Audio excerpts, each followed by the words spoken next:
Salam dan bahagia Ibu dan Bapak Guru. Selamat datang di modul membuat dan memodifikasi modul ajar.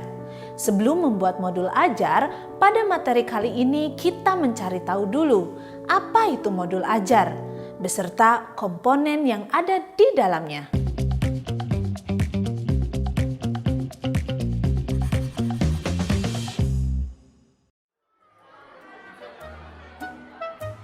Bu Yani sudah membuat RPP? Saya pakai RPP dari internet. Minggu depan pengawas sekolah datang. Jadi aman. Apa saya ikut cara Bu Yani ya? Iya, Pak. Mudah, aman pula dari teguran dan sanksi. Kepala sekolah juga pasti senang. Iya sih Bu, tapi bagaimana ya dengan murid? Saya merasa bersalah karena tidak berdasarkan kebutuhan mereka. Kenapa harus capek membuat RPP sendiri, Pak? Toh nanti kita mengajar pakai buku teks saja. Tidak apa-apa, Pak. Murid juga tidak akan tahu, kan?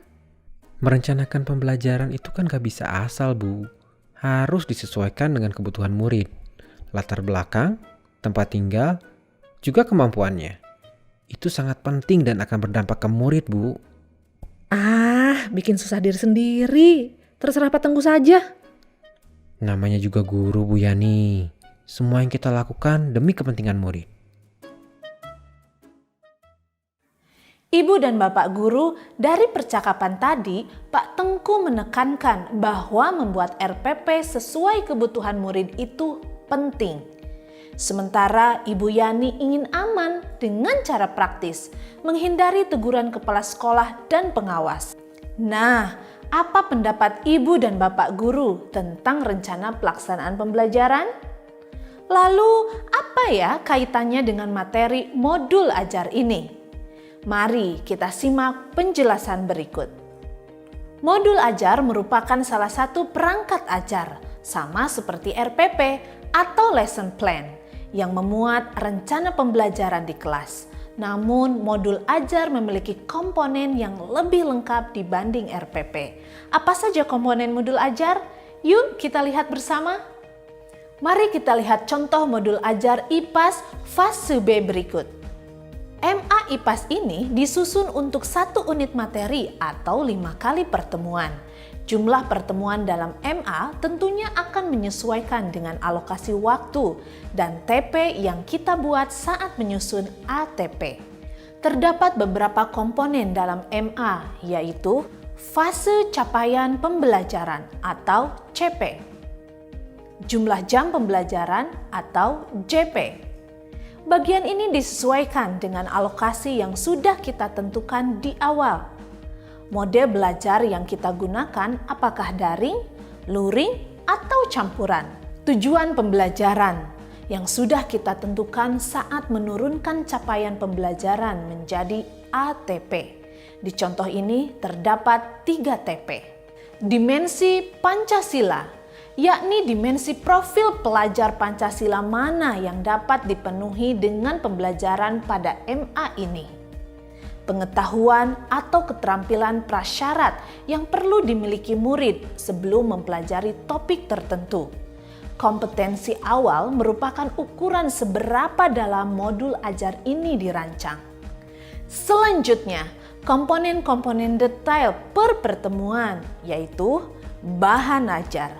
Materi apa yang akan diajarkan di pertemuan pertama dan jika ada bahan ajar lain yang dapat dilampir. Pertanyaan pemantik, yakni pertanyaan yang mendorong murid untuk menyelami makna dan manfaat materi pembelajaran bagi kehidupannya. Indikator keberhasilan dari tujuan pembelajaran. Assessment yang berisi rencana assessment di setiap pertemuan. Sarana dan prasarana atau pendukung pembelajaran seperti sumber belajar, media, lembar asesmen, dan lain-lain.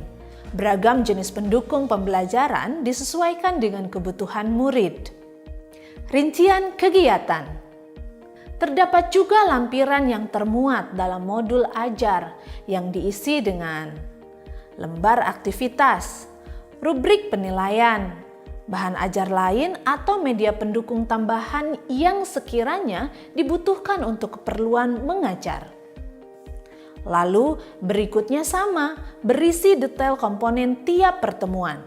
Ibu dan Bapak guru, seperti itulah kira-kira contoh komponen-komponen yang ada pada modul ajar. Namun, ini bukan sebuah keharusan karena bisa disederhanakan atau ditambahkan sesuai kebutuhan.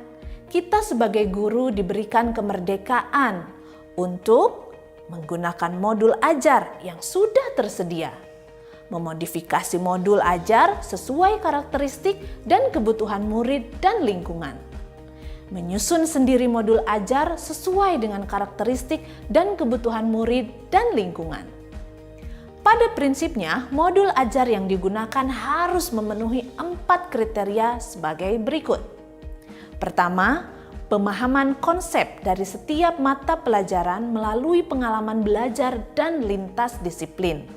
Kedua, menumbuhkan minat untuk belajar, melibatkan murid berkaitan dengan pengalaman atau pengetahuan sebelumnya, serta menyesuaikan capaian belajarnya. Ketiga, menyesuaikan konteks diri dan lingkungan murid. Keempat, keterkaitan antara alur pembelajaran dengan fase belajar murid. Menurut Ibu dan Bapak guru, modul ajar IPAS fase B kelas 4 tadi sudah memenuhi 4 kriteria ini belum ya? Ternyata ada strategi untuk membuat, memodifikasi, dan mengembangkan modul ajar loh Ibu dan Bapak guru. Antara lain, berkolaborasi dengan rekan guru dengan mapel yang sama. Pembagian peran dengan rekan guru satu fase. Misal pembagian penanggung jawab modul ajar, kemudian membagi pengalaman dan pengetahuan kepada rekan guru lain. Ibu dan Bapak guru, modul ajar adalah salah satu bentuk rencana pembelajaran.